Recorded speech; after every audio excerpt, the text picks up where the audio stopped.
Good morning, everybody. I want to tell you, this is 2 days before Thanksgiving, folks, and it's very hard, sorry about that, to really celebrate a holiday when you just lost somebody. Well, I want to follow Grandma Elizabeth's tradition as best as I can. I'm making her butter cookies. As close as I can get them, folks. Now, you got to keep in mind, a lot of recipes go with the person when they die, obviously. So we're using 2/3 cup of unsalted butter. Make sure it's a stick and 3 tablespoons. That's all I can tell you. Right, Nala?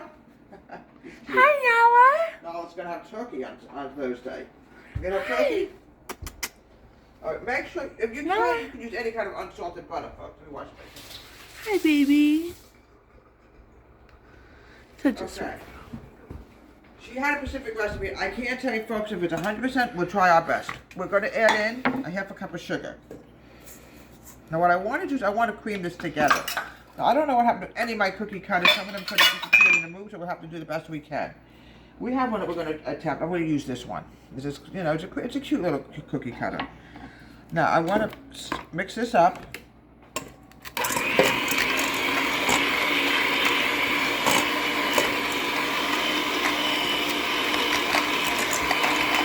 Whenever Grandma Elizabeth went out, she wore a hat. I'm telling you this, she wore a hat. That's how women dressed in those days. 1 egg.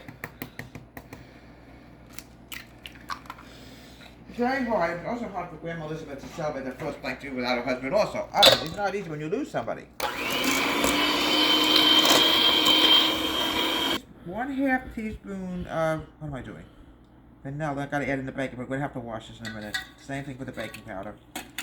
Make sure, folks, Grandma Elizabeth is very funny about that. Make sure you watch it. We're gonna have to add in baking powder and the flour. You can't do it without flour. You won't have, they're called butter cookies, and they're delicious. Grandma Elizabeth always made them on Thanksgiving. Always used to take it in a little yellow container. Remember that yellow container? I don't know what happened to it, folks. It's really sad.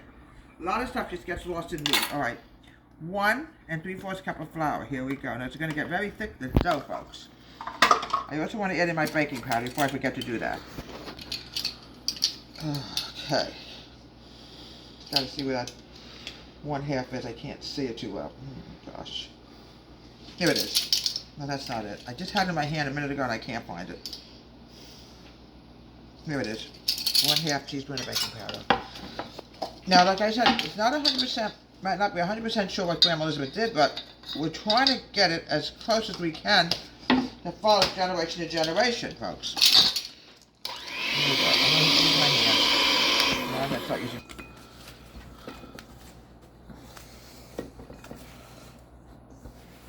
Okay, we're going to start rolling this up. As soon as I move one thing to Mixmaster. We don't need an accident happening before the holidays, folks. We lose our Mixmaster. Grandma Elizabeth will be turning in her grave, and we don't want that to happen. All right, let's put this over here. I have an eerie feeling. So if you put something too close to the edge, you can't whisk it out. Now we're going to get this dough pulled together. It's going to take a few minutes because you got to realize it's all butter, and it's very, very delicate. Very, very delicate. You see what happens? It's already coming off on the rolling pin. You have to make sure at all times keep your rolling pin floured because it'll stick to the rolling pin like glue. Now, Grandma and I used to do this. We used to prepare starting November 1st, and we did it right into, I'm going to be really careful because this is a very fragile dough. Okay, now what I'm going to do is I'm going to start cutting out my cookie cutter. You can use any cookie cutter you want to use around. Try this and see if this works. This doesn't work. You know what, folks? Let's just go to this one. This one looks cute. Put the flour on here because I guarantee you, folks, it has a mind of its own. Here we go. Now we're going to cut. And look how pretty that is, see?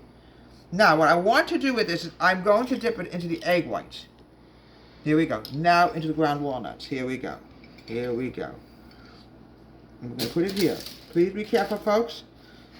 This breaks very easily. I can tell you this is going to break very easily. I'm pulling it off already. Into the egg whites, into the ground walnuts. Here we go. Now, folks, like I said, not all the time a recipe goes with the person on diet. It's very hard to find it. Here we go. We're getting low on walnuts. We might have to add some more walnuts in here. All right, here we go.